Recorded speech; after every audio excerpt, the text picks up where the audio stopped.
You ever have one of those days where you check your mailbox, expecting bills, maybe a coupon for pizza, maybe a random flyer about gutter cleaning, but instead you get the one thing nobody wants? Yeah. A fresh HOA bulletin. So I walk back to my house, tearing the envelope open like it's a jury duty notice. And boom, right there at the top, bold letters, big attitude.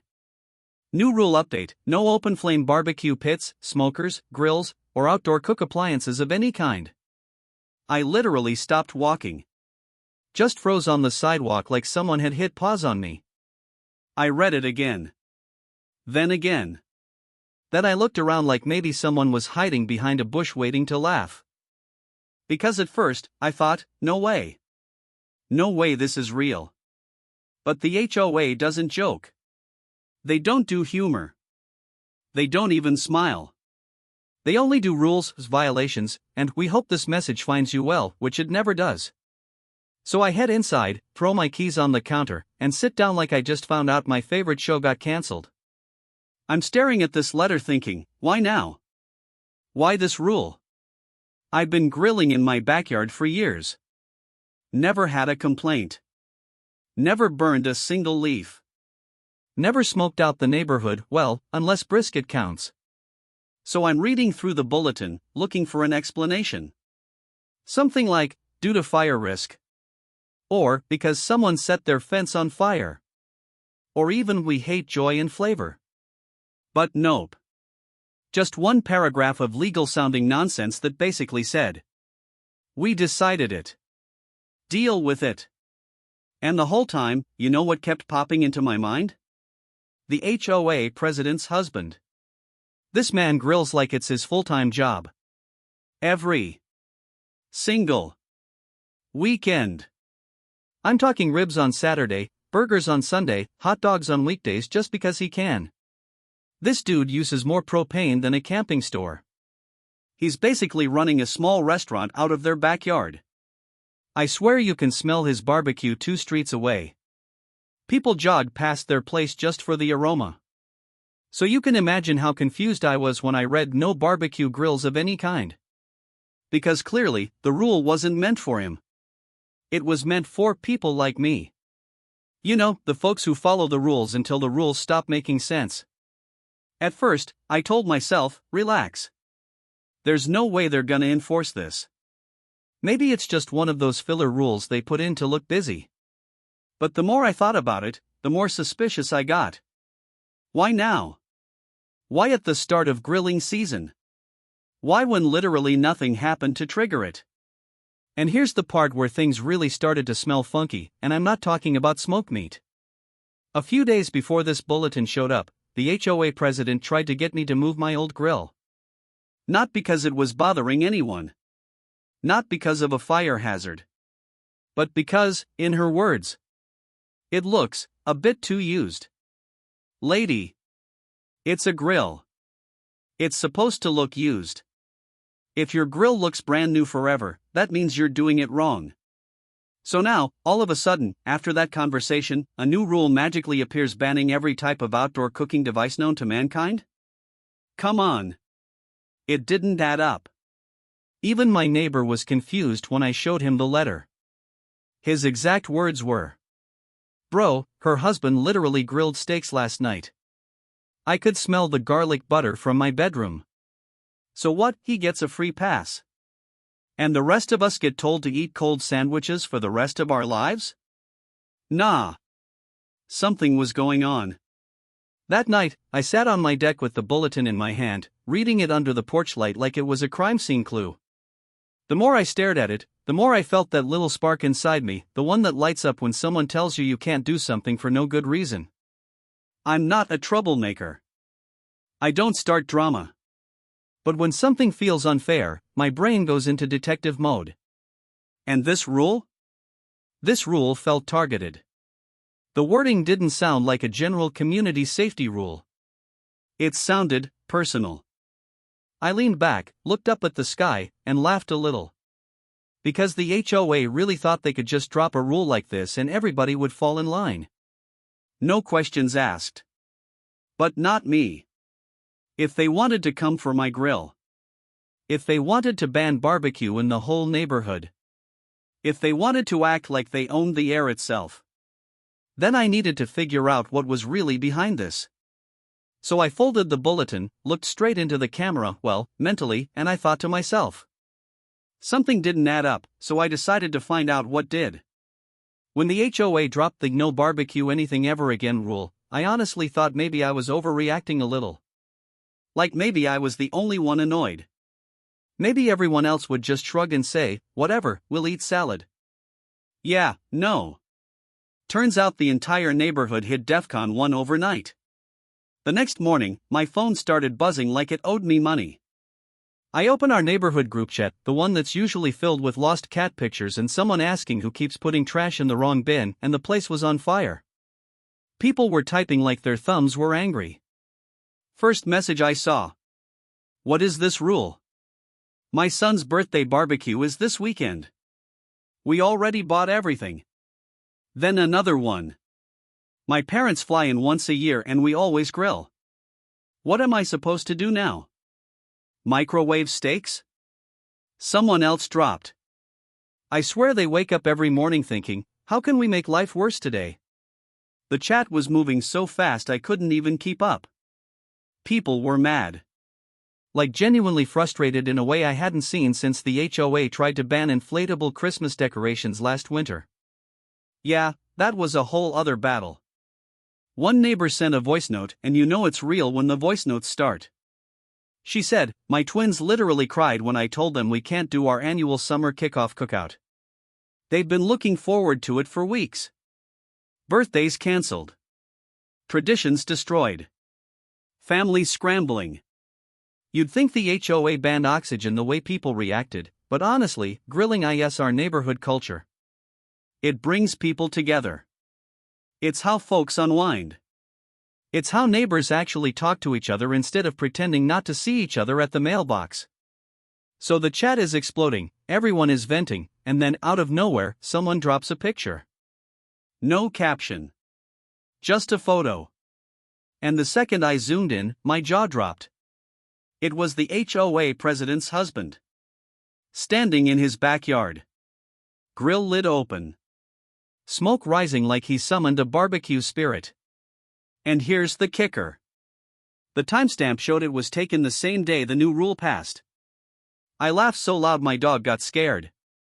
The chat went silent for like 2 seconds, which is a long time when 20 angry neighbors are typing, and then it blew up again.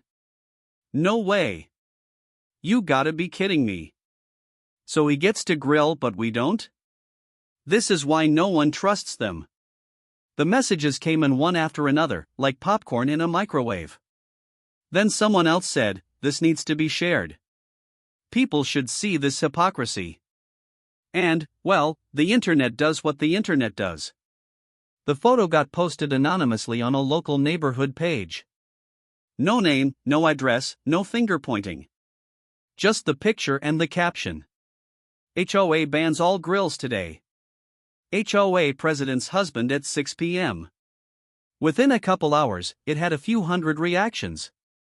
By the next morning, it had way more. People from nearby neighborhoods were commenting things like, classic HOA behavior. Rules for thee, not for me. Wow, they're not even trying to hide it. Somebody even made a meme using the picture, the one with the guy looking guilty while grilling, and wrote, when you ban BBQs but still want ribs for dinner. I'm not gonna lie. I laughed at that one longer than I should have. But here's what hit me the hardest. All this time, I thought maybe the rule had some kind of logic behind it. A fire safety concern. A complaint. Some actual reason. But seeing that picture, seeing the exact person closest to the HOA president break the rule on day one, that told me everything I needed to know. This rule wasn't about safety. It wasn't about fairness. It wasn't about keeping the community safe from some imaginary grill apocalypse. It was about control. Pure control. Because if the people making the rules don't follow them, then the rules aren't rules, they're just tools to keep everyone else in check. That realization hit me like a gust of smoke from a newly lit charcoal pit. I sat there scrolling through the comments, watching neighbors slowly connect the same dots I connected.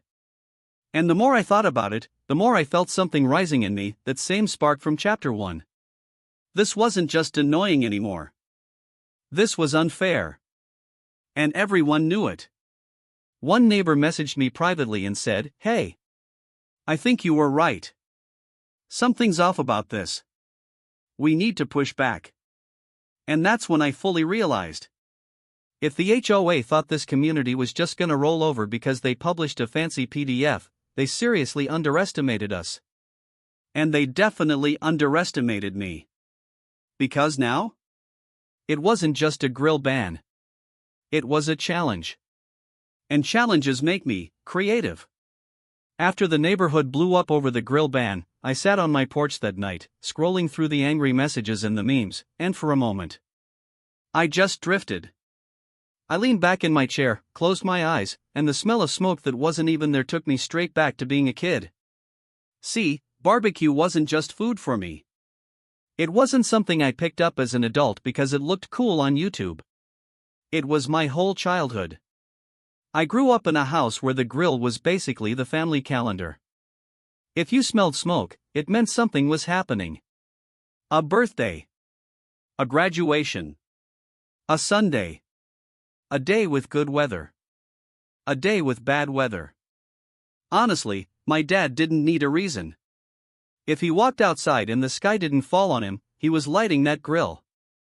Some of my earliest memories are of standing next to him on the porch, holding a little plastic cup of seasoning like it was some sacred ritual. He'd let me shake the spices on the chicken, even though I always dumped way too much in one spot.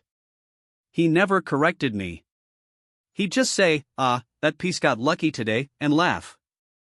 And the smoke, man. The smell of it is burned into my brain. That warm, sweet, smoky air drifting across the yard, mixing with the sound of family talking and cousins running around. That was my childhood soundtrack. While other families bonded over board games or road trips, we bonded over ribs and brisket. The backyard was our living room. The grill was our fireplace. Everybody gathered around it, even if they weren't eating yet. We'd just stand there, talking about life, waiting for the meat to hit that perfect temperature. My grandma used to say, food tastes better when you cook it slow and love it fast. I didn't understand that growing up, but I do now. It meant barbecue wasn't just about eating, it was about being together. Years later, when I moved out on my own, got my first tiny place with the smallest yard ever, the first thing I bought wasn't a couch. It wasn't a TV. It was a grill. A wobbly, cheap, metal thing that shook when the wind blew too hard, but it worked. And that first meal I cooked on it? It tasted like home.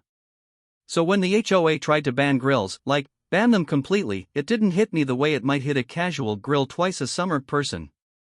It hit me in a way that felt personal. Like they weren't just banning a cooking tool.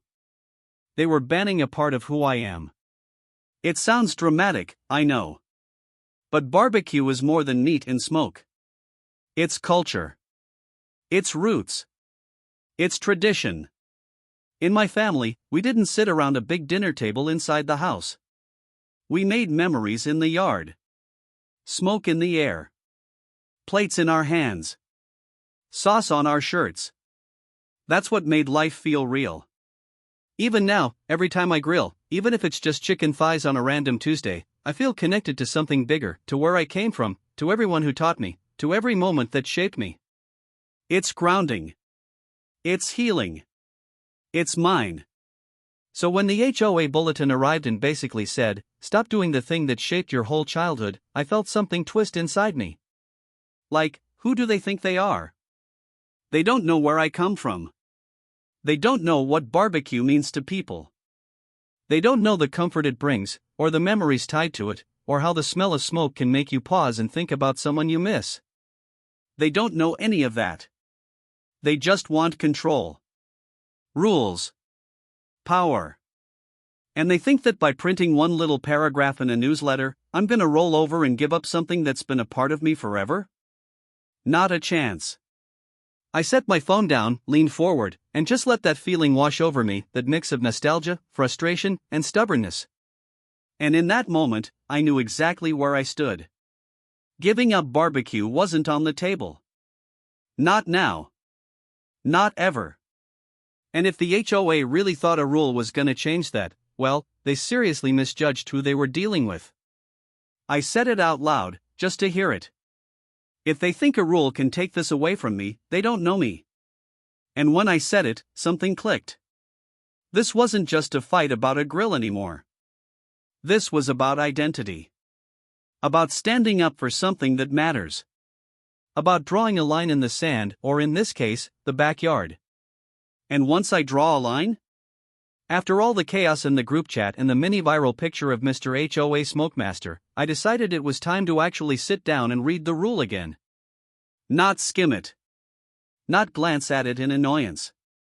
I mean, really read it like a detective who hasn't slept in 2 days. So I grabbed the bulletin, sat at my kitchen table, took a deep breath, and said, "Alright, HOA, let's see what you tried to pull." I spread the paper out flat like it was some ancient scroll. And right away, I noticed something I missed the first time. I'll read it to you the way I read it that morning. Effective immediately, no open flame barbecue pits, portable grills, smokers, or any store-bought outdoor cook appliances are permitted. Portable. Store-bought. Those two words hit me like a seasoning shaker to the forehead. I leaned back in my chair, squinting at the page like the answer might magically appear if I stared hard enough. They didn't ban every way of cooking outside. They banned specific types, the kind you can buy at Home Depot, roll onto your patio, or toss in the back of your truck for camping. But did they define what counts as a grill? Nope. Did they describe what a smoker actually is? Nope. Did they specify size, shape, structure, weight? Absolutely not. It was vague. Like painfully vague. Like we wrote this at 2 a.m. after drinking too much decaf coffee. Vague.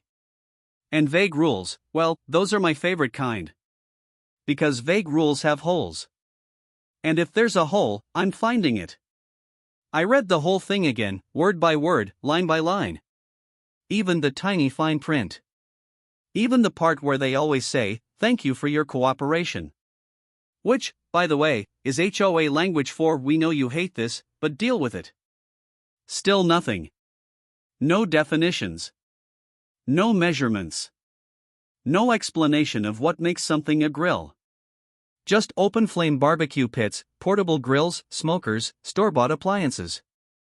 I tapped my fingers on the table and started thinking out loud. Okay, so they banned barbecue pits. Cool. They banned grills. All right. They banned smokers. Fine. But only the ones that are portable or store-bought. And that's when the idea started crawling into my brain like a slow, sneaky little thought. The kind that starts as a whisper and ends with you doing something bold. Portable equals something that can be moved. Store-bought equals something that can be purchased. So, what if I built something that couldn't be moved? And definitely couldn't be bought? I felt my eyebrows lift on their own. You know that feeling you get when you're about to break a rule, but technically not really break the rule? That little spark? Yeah. That one. I flipped the rule sheet over, grabbed a pencil, and started doodling like a kid in math class. Not actual blueprints, just random rectangles and circles and arrows that made no sense yet. But the idea was there. What if it wasn't portable? Like, not even close to portable. What if it was too heavy to roll, too big to lift, too solid to even shove an inch? What if it was built into the ground? Or built out of something they couldn't argue with? The more I thought about it, the funnier it got. Imagine the HOA trying to find me for something I'd built. Something permanent. Something the rule didn't cover. Something not made in a factory, not sold in a store, not carried in a box, not delivered by Amazon. I said it out loud, testing the words. What if it isn't portable? And definitely not store-bought? My dog looked at me like I just announced I was running for president. But seriously, the loophole was sitting right there in plain sight. They banned the things people usually buy. They banned the everyday, regular stuff. They didn't ban creativity. They didn't ban construction. They didn't ban engineering. I read the rule one more time just to be sure. Still nothing. No line saying, no homemade structures. No line saying, no fixed outdoor installations. No line saying, no giant monstrosities built out of concrete and stubbornness. They had no idea what they opened up. And honestly, that's on them. If they wanted to ban all forms of outdoor cooking, they should have said that. But they didn't. They got sloppy. They got power drunk. They wanted control, not clarity. That's when I smiled, the slow, evil villain smile that only shows up when the perfect loophole falls into your lap. This wasn't just about finding a workaround. It was about winning smart. Winning legally. Winning in a way that said, you made the rules. I just followed them better than you expected. I folded the bulletin neatly, slid it into a drawer, and nodded to myself. The loophole hunt was over.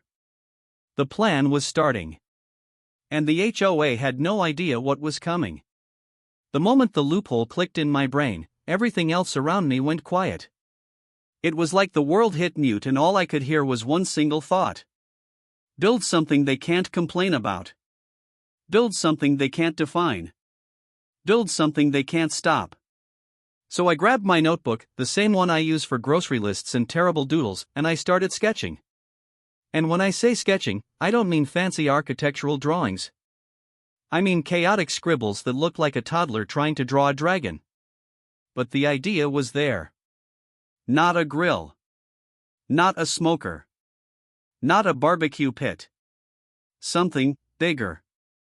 Something that didn't fit in any of the HOA's little boxes. I drew a huge cylinder. Then I drew legs. Then I erased the legs because legs implies portability.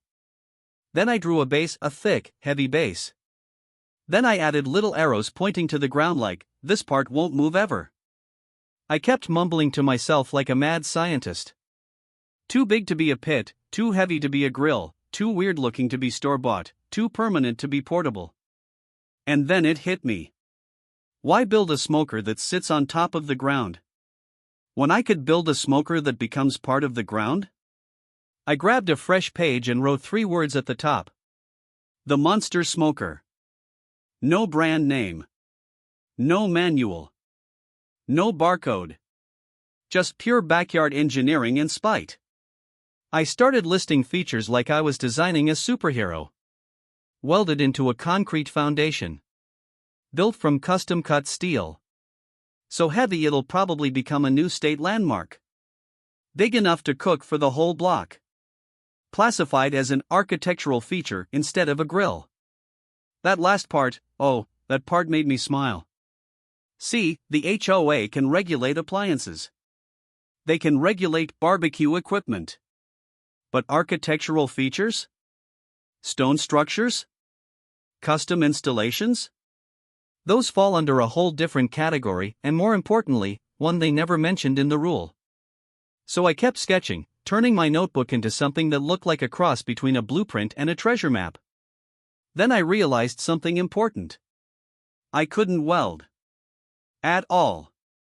Last time I tried to fix a metal chair, I burned a hole through the seat and almost lit my own shoe on fire.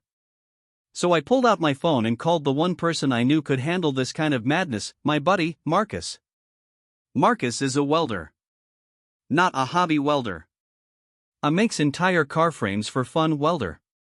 A builds metal sculptures in his spare time kind of guy.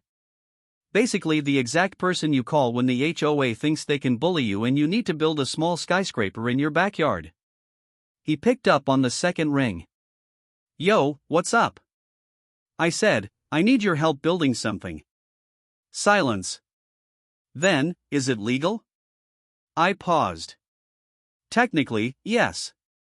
Technically, he repeated. I laughed. Look, man, the HOA banned grills, right? So I'm gonna build a giant smoker. But it's not gonna be a grill. And it's not gonna be portable. And it's not gonna be something I can buy. It's gonna be. Hold up, he said. You want me to help you build a, what? A monument, I said. A landmark. A smoker so big the HOA can't even name it. There was another long pause. Then he said the one thing I was hoping he'd say. When do we start? I swear I fist-pumped the air like I'd just scored the winning goal in overtime. We met at my place the next afternoon. I showed him my sketches. He stared at the drawings, squinting, tilting his head like he was trying to figure out if I was joking. This looks like a missile silo, he said.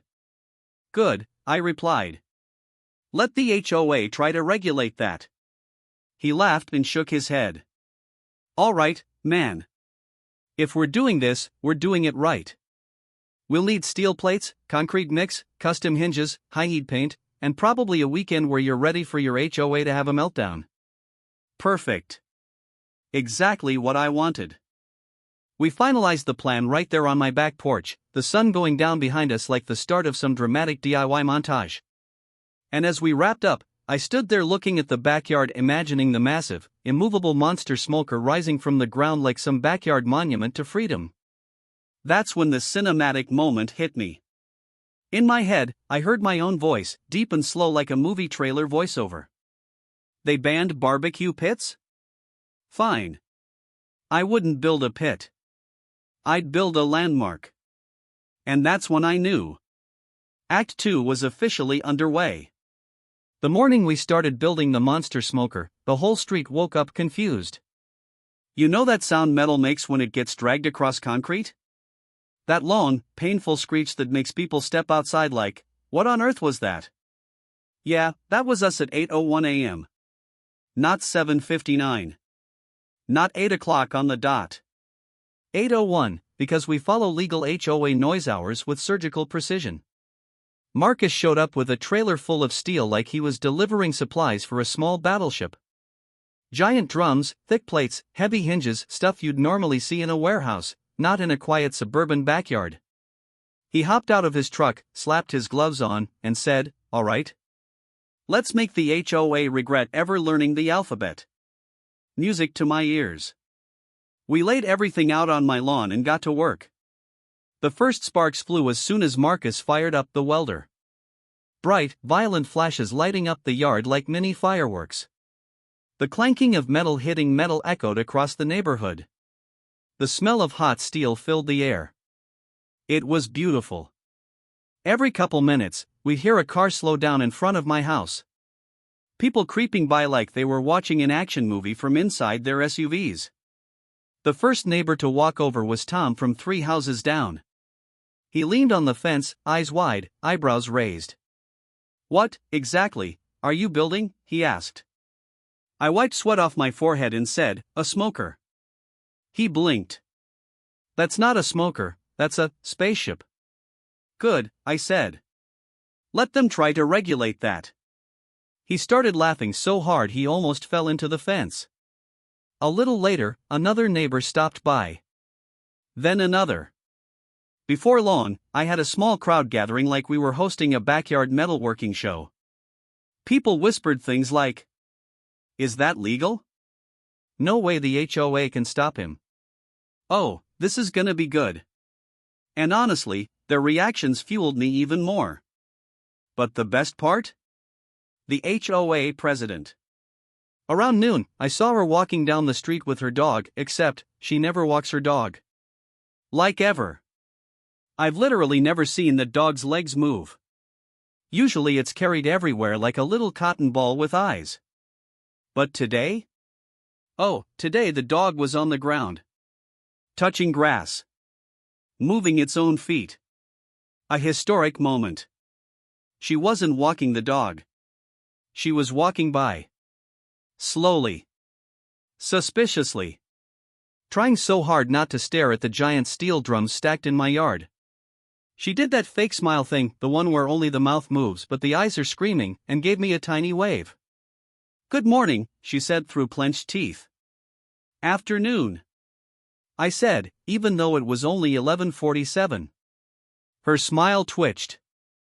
She kept pretending to walk the dog, but her head stayed locked on those steel plates like they were going to explode.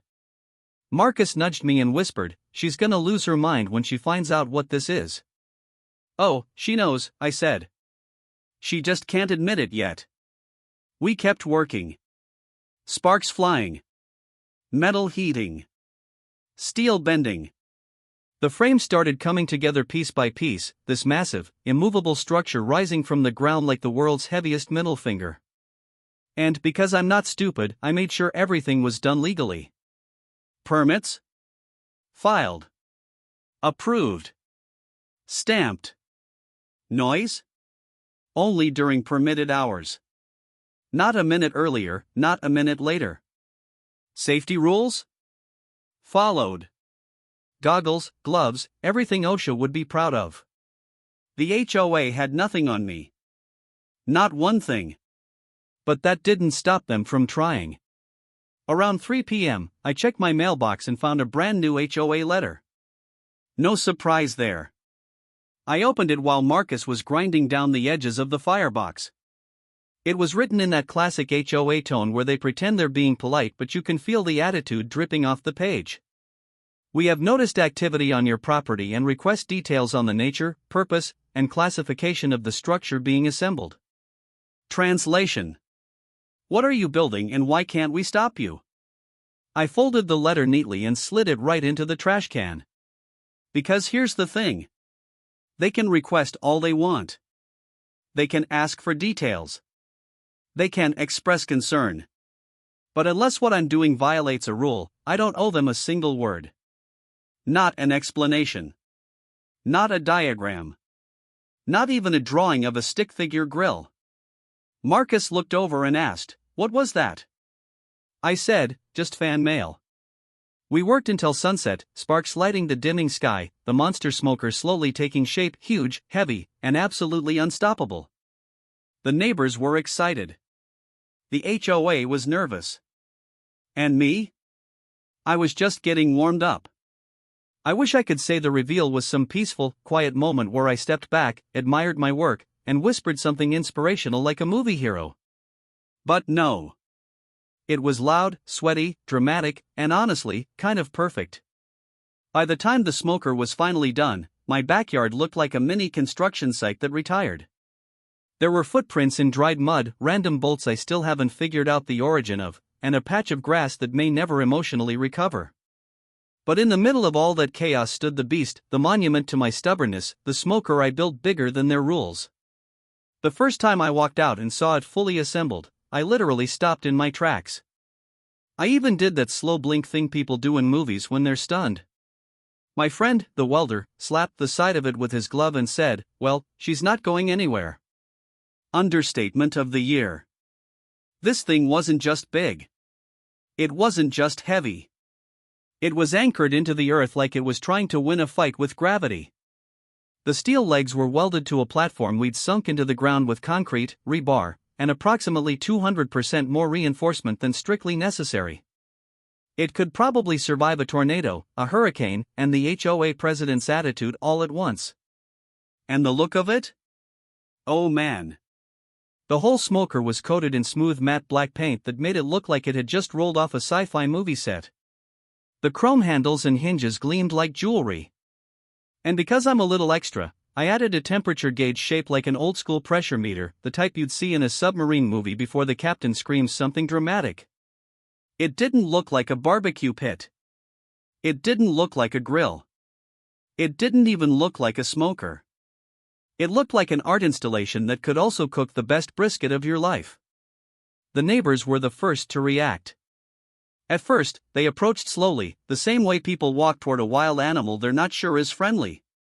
One guy stood there with his hands on his hips, nodding like he was inspecting a new truck. "Bro, this thing got its own zip code?" I shrugged. Working on getting it a mailing address. Everyone who saw it kept repeating some version of "That's insane" or "This is brilliant" or "The HOA's gonna lose their mind." That last one was my favorite. Because let me tell you, the HOA president did lose her mind. Right on schedule, she appeared out of nowhere, walking her tiny dog that always looks like it wants to file its own complaints. She stopped dead in front of my fence, jaw hanging a little. Then she did that thing where she pretends not to be staring by looking everywhere except the giant matte black tank dominating the yard. She cleared her throat. Then cleared it again. Then said, "So, you've been busy." I smiled like an angel. "Just a little home improvement." She looked at it again, clearly trying to figure out what she was seeing. It didn't fit in any of her HOA rule categories. It wasn't portable, wasn't store-bought, wasn't technically a grill, a pit, or a smoker. It was none of the things she banned, and absolutely all of the things she hated. She finally asked, "Is that safe?" "Very," I said. "It's permanently installed. Got the permits and everything." Her eye twitched. Just once. But I saw it. When she walked away, I swear her little dog glanced back at me like, "Good luck, buddy." But I didn't need luck. I had a smoker the size of a small vehicle. Now came the moment I'd been waiting for. The true test. The first ignition. I put on my gloves, grabbed the steel handle, and pulled open the firebox door. It opened with this deep metallic sound, that perfect movie clank that makes you feel like you're about to launch a rocket. I loaded the wood, struck the flame, and the fire caught instantly. A slow roll of smoke drifted upward. Then more. Then even more, curling around the matte black frame like it knew it was part of something legendary. The neighbors cheered. I'm not kidding, actual applause. Someone yelled, "Light it up, King," and honestly, that might be the peak of my life. I stepped back, looked at the giant, unstoppable, HOA-proof machine I'd built, and I felt this mix of pride, rebellion, and pure childhood joy. This wasn't just a smoker.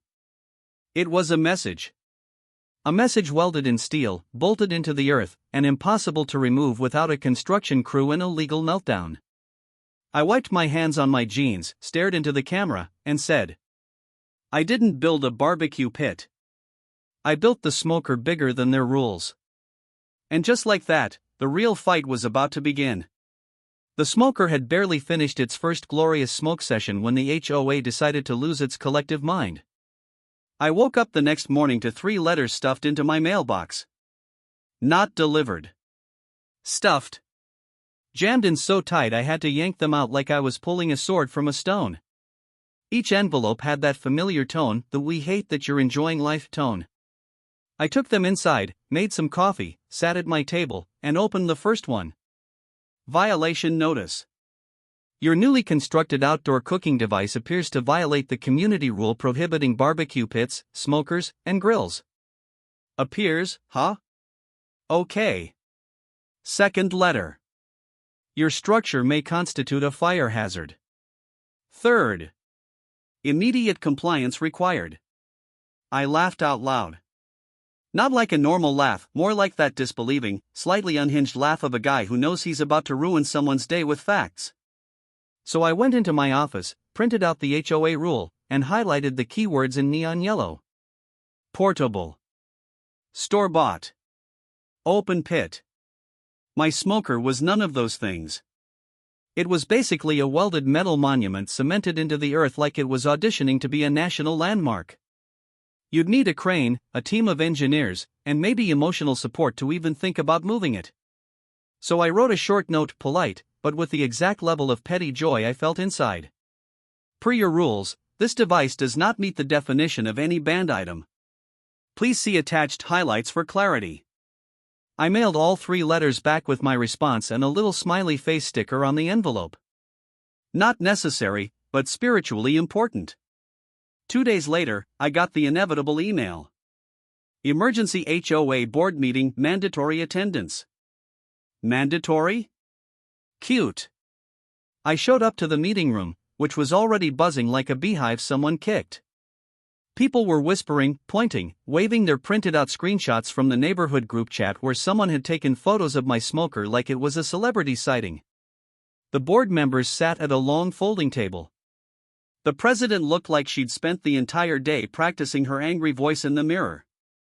Her face was already red, like preheated anger. The treasurer kept shuffling papers. The secretary looked stressed. The vice president looked like he didn't want to be there at all. Then I noticed a guest sitting off to the side. The community fire safety guy. He wore a uniform shirt, carried a clipboard, and had the vibe of someone who accidentally got dragged into drama but was too polite to leave. The president slammed her gavel. We are here because a resident has constructed an unauthorized cooking device that may violate fire codes and HOA rules. I raised my hand. Hi, that's me. She glared. Yes. We know. She spread out photos of my smoker like they were crime scene evidence. This structure is enormous and I cut in, not portable. The secretary blinked. Well, yes. The president continued, it is also clearly a grill. I shook my head. Not store-bought. Murmurs filled the room. Someone whispered, he's not wrong. The vice president sighed like he wanted to go home. Maybe we should ask the fire safety inspector to weigh in. All eyes turned to the fire safety guy. He stood, cleared his throat, and adjusted his glasses. I inspected the structure earlier today. The president lit up like she was about to finally win something. Well, is it unsafe? He checked his notes. Actually, it's safer than most backyard grills. The entire room froze. He continued, very casually, like he hadn't just punched a hole in the HOA's argument. It's anchored into the ground. It's fully enclosed. The airflow controls are excellent. It can't tip over, can't blow away, and the firebox is made from thick steel. Honestly, this is safer than the average gas grill people buy at hardware stores. A neighbor in the back whispered, damn. Another whispered, we should all get one. I tried not to smile. Tried. The president inhaled sharply through her nose like she was powering up for a final boss attack. So you're saying, she said slowly, that this contraption is compliant? The fire safety guy nodded. Given the rules as written, yes. Silence. Absolute silence. You could have heard a marshmallow fall. The president's face went from red, to a deeper red, to that shade of crimson usually reserved for cartoon characters moments before they explode. I leaned forward and said gently, see? Everything's good. She didn't answer. She just stared at me like she was trying to set me on fire with her mind. The meeting wrapped up with no decision, no violation, no demand. Just confusion, frustration, and a board that suddenly realized their rule wasn't the trap they thought it was. As I walked out, one of my neighbors nudged me and said, bro, you broke their brains. I smiled. Trust me. We're just getting started. I honestly thought the HOA would take the L after the fire safety guy basically told them my smoker was safer than half the houses on the block. I thought they'd calm down, drink some chamomile tea, maybe touch some grass, and move on with their lives. But nope.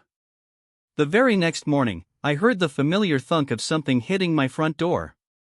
Not the mail slot. Not the porch. The door. Like someone had slapped it there on purpose. I opened the door and found a bright yellow envelope taped to it, aggressively taped, too. Whoever did it used enough tape to survive a hurricane. I peeled it off, went inside, sat down, and opened it. Notice of violation, $250 fine. I actually had to read it twice. At first, I thought maybe it was a joke, or maybe someone was pranking me. But no. The HOA had actually issued a fine for the smoker the fire inspector literally said was compliant yesterday. Inside the letter, the wording was wild. Resident has installed a prohibited barbecue pit and is refusing to comply with community regulations. I stared at it like, are they describing me or making up a Marvel villain origin story? I mean, refusing to comply sounded like I was out here leading a neighborhood rebellion with pitchforks and torches, not just smoking brisket in my yard. I took a deep breath, set the letter on the table, and said out loud to myself, okay, they want to play? Let's play. I walked into my office, fired up my computer, and entered what can only be described as legal petty mode, the highest form of neighborhood warfare. First, I pulled up the HOA rule. The same one I'd highlighted before. I reread it slowly, line by line, sipping coffee like I was studying for a final exam I already knew all the answers to.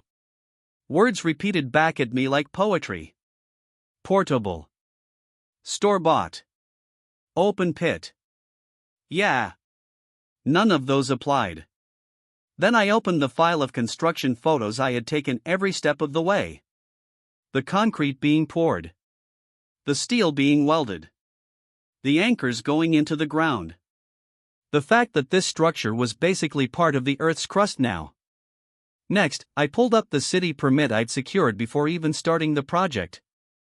Stamped, approved, dated. Clean as a whistle. Honestly, I should have framed it. Then I gathered everything into a nice little digital folder titled HOA Response, Let's Go. Now came the fun part, writing the actual response letter. I wasn't going to be rude.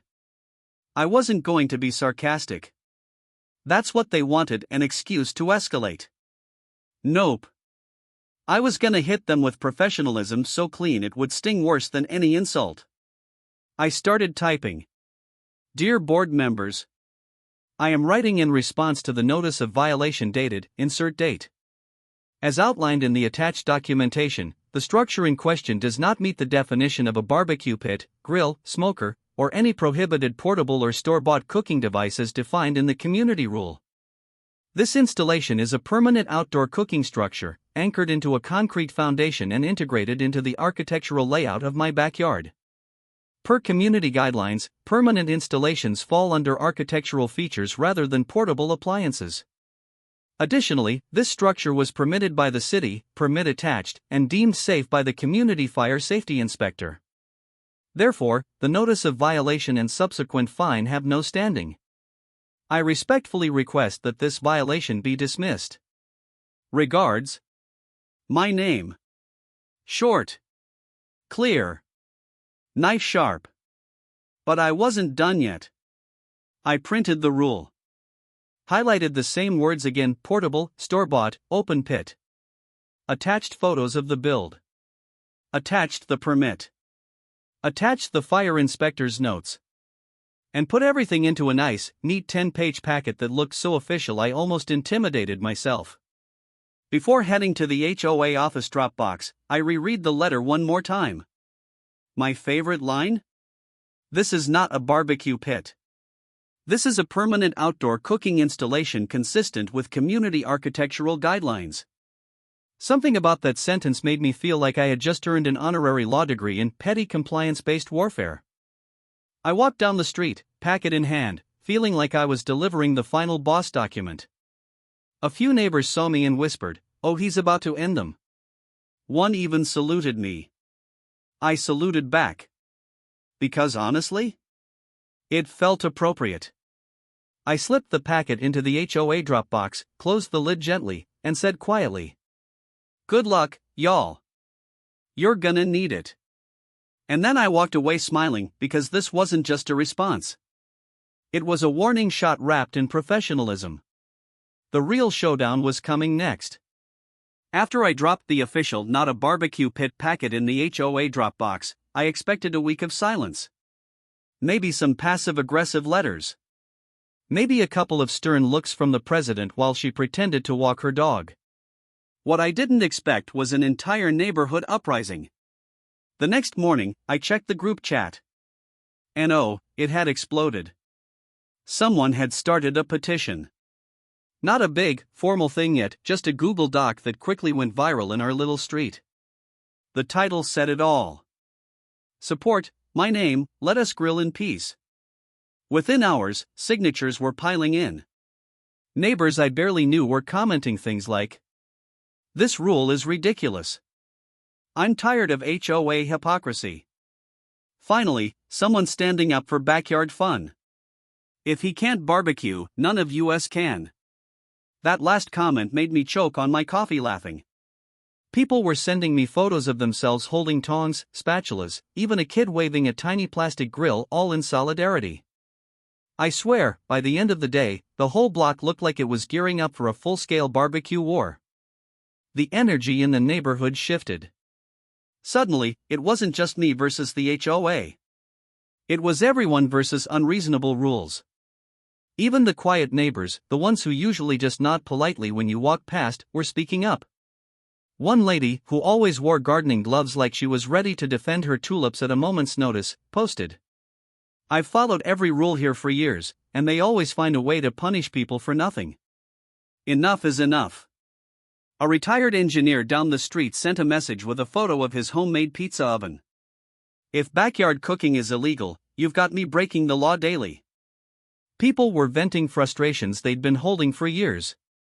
The hypocrisy of the HOA wasn't just obvious, it was out in the open, and neighbors were finally saying something. Meanwhile, I started hearing from folks on the street in person. "Hey man, sign me up," said Tom from 3 houses down, holding a Ton's bouquet like it was some kind of peace offering. "Yeah, I'll back you," said another neighbor, shaking his head. They'd been micromanaging everything for years. Someone had to do it. By the end of the week, the petition had enough signatures to make it impossible for the HOA to ignore without looking like complete fools. And here's where it got interesting.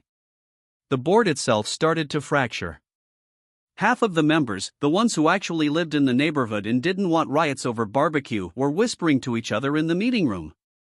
"We might need to drop this before the whole block revolts," one of them said. "I mean, the petition's huge. People are angry," another replied. Meanwhile, the HOA president? She was a storm contained in a blazer. "No," she insisted. "We enforce the rules. Always. Regardless of sentiment." Her red face made me think she was either about to faint or combust on the spot. Maybe both. I could almost see her thinking, how dare the community back him? How dare they not bow to my authority? But the neighborhood wasn't backing down. Every conversation I had outside, every sign in someone's yard, every support, my name, comment online was another reminder, the power dynamic was shifting. The board's divide became obvious even to casual observers. Half the board wanted a quiet resolution, let him have his smoker, move on, keep the peace. Half wanted to escalate because rules are rules, and in their minds, conceding anything was unthinkable. I, of course, stayed out of their infighting. I just smiled and waved at neighbors while they whispered, "He's winning." It was thrilling. There was a palpable energy in the air.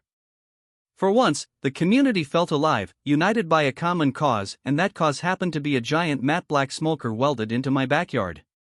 By the end of the week, it was clear, the HOA couldn't push forward without igniting the entire neighborhood into revolt.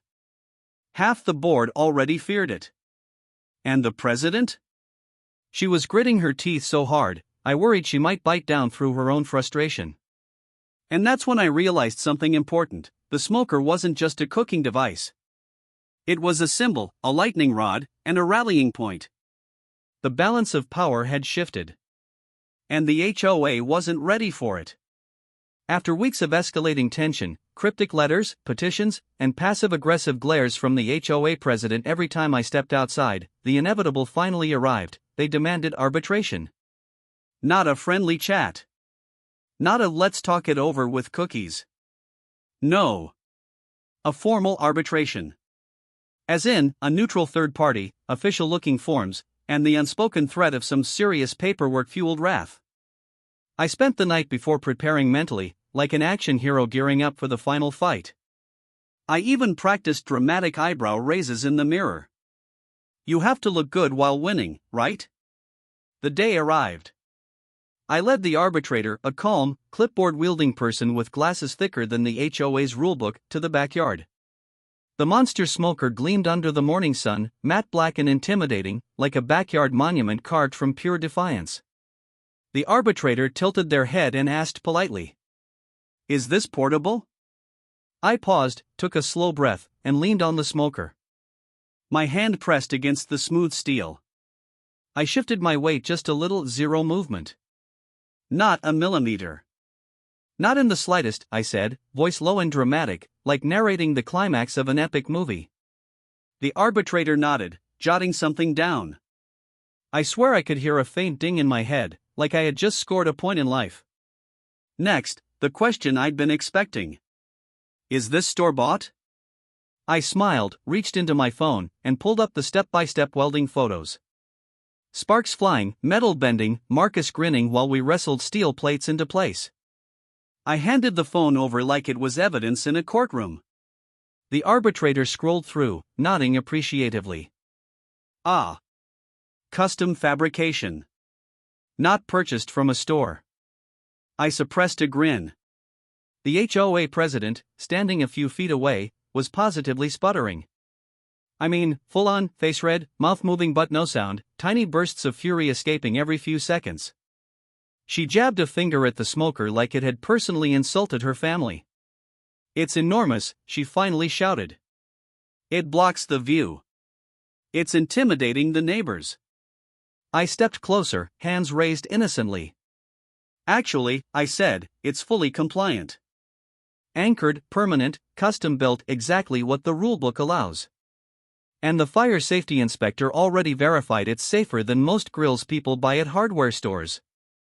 Her head spun from argument to argument like she was caught in a whirlwind. The rest of the board looked mortified. Half of them were clearly wishing they'd never suggested escalation. The arbitrator flipped through their notes, eyes calm and professional. They finally looked up at the president and said in that perfect, neutral tone, "This installation does not violate the HOA's barbecue restrictions." The words hung in the air like a dramatic pause in a movie. I swear I heard a faint angelic choir. Or maybe that was just me imagining it. The HOA president's face went from furious red, to stunned white, to a shade of purple I didn't even know existed. The arbitrator continued, flipping their pen with purpose. Rule specifies prohibited items as portable, store-bought, or open-flame barbecue pits, smokers, and grills. This installation is none of those things. It is permanent, custom-built, and classified as an architectural feature. Therefore, no violation exists. I leaned back against the smoker again, hands in pockets, trying to look casual, but inside, I felt like I was on top of the world.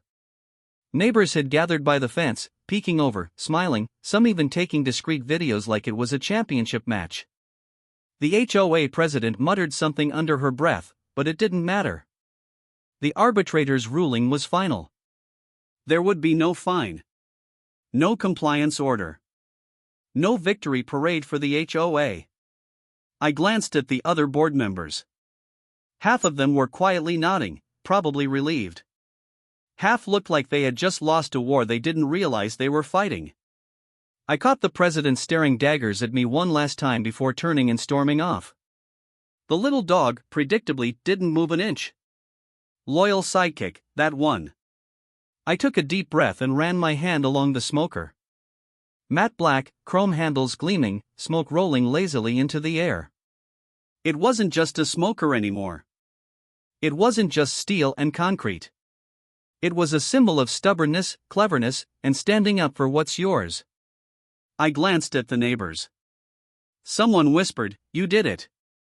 Another one nodded and said, "That's one for all of us." And in that moment, I realized something. This backyard titan had done more than cook meat. It had shifted the balance of power. It had reminded everyone, HOA included, that rules only have meaning if they make sense, and communities thrive when people actually stand up for themselves. I took a deep breath, looked over the yard, and whispered to no one in particular. They banned barbecue pits? Fine. I built a smoker bigger than their rules. The smoke curled into the sky, proud and victorious. The battle was over, the backyard war won, and lunch was about to be legendary. The day finally arrived. The day the backyard wasn't just a battleground, but a celebration. I woke up early, stretched, and looked out the window at the monster smoker, smoke rising lazily from its chimney like a silent sentinel over the neighborhood. The sun hit the matte black steel just right, and I felt this weird combination of pride, relief, and excitement bubbling inside me. Today wasn't about rules. Today was about freedom, food, and community. I started grilling early. Well, grilling might be an understatement. The smoker was massive, competition level, capable of feeding a small army. And today, the army was the neighborhood. Racks of ribs, brisket, chicken, sausages, all seasoned perfectly, all smoked to perfection, all defying the petty rules of the HOA. By mid-morning, neighbors started arriving. Some brought sides. Others brought drinks. Kids ran around like a tornado of energy, weaving between legs, playing tag, shrieking in delight. Dogs chased frisbees, barked at nothing, and generally added to the chaos in the best way possible. I swear, even the flowers in the neighbors' gardens seemed brighter, happier, like they were celebrating too. Someone had the brilliant idea to set up a makeshift table with a banner that read, "Backyard Freedom Barbecue, Smoke Rises Over HOA Tyranny." I laughed so hard I nearly dropped a brisket off the smoker. A drone hovered overhead, capturing the scene from above. Smoke curled up in twisting columns, rising high above the rooftops. From that aerial perspective, the neighborhood looked alive, united. Plates overflowing with food, laughter spilling through the streets, kids chasing each other between chairs, adults exchanging stories, gossip, and perfectly grilled meat. And then I noticed her. The HOA president. She peeked through the blinds of her second-story window, arms crossed, jaw tight. She didn't come out. She didn't try to stop it. She didn't even yell. She just watched, defeated, powerless, and silently forced to witness the joy she tried to suppress. It was beautiful. I grabbed the tongs, lifted a perfectly smoked rib, and thought about everything that had happened. The rules, the letters, the petitions, the arbitration, the ridiculous meetings, the fire inspector's calm nods, the angry glares, and the neighborhood rising together. I realized then that this wasn't just a backyard victory. This was a community victory. A reminder that sometimes, rules aren't about safety or order, they're about control. And sometimes, control can be challenged with creativity, patience, and just a little stubbornness. I turned to the drone camera I had set up to capture the party and spoke for the voiceover, calm, reflective, a little dramatic, but full of pride. They tried to take away our fire. So I built something they couldn't put out. I watched kids grab corn on the cob, neighbors load their plates with brisket, and dogs sniff the smoke like it was the smell of freedom itself. I raised a glass of lemonade, looked around at everyone laughing and sharing food, and thought, this is why we fight the small battles. Because sometimes, the smallest sparks grow into the biggest fires. At that moment, the HOA president's tiny peek from the window became almost symbolic. She could see it, yes, the joy, the togetherness, the smoke curling into the sky, but she couldn't touch it. She couldn't stop it. She couldn't contain it. The music played, laughter echoed, smoke drifted lazily, and the monster smoker stood tall, a permanent testament to creativity, defiance, and the undeniable fact that sometimes, life is better when you don't let anyone tell you what you can or can't do in your own backyard. As the drone captured one final sweeping shot of the smoke rising over the rooftops, I delivered my last line, my signature one-liner, the truth of the whole adventure. When they banned barbecue pits, they forgot one thing: smoke rises. And with that, I stepped back, tongs in hand, watching the party unfold, neighbors laughing, kids running, dogs barking, and smoke curling into the sky, knowing that, in my own small way, I'd turned rules into a reason for community, and a backyard into a battlefield that ended in celebration. It wasn't just a smoker. It wasn't just barbecue. It was victory. And the smoke? Well, it rises forever.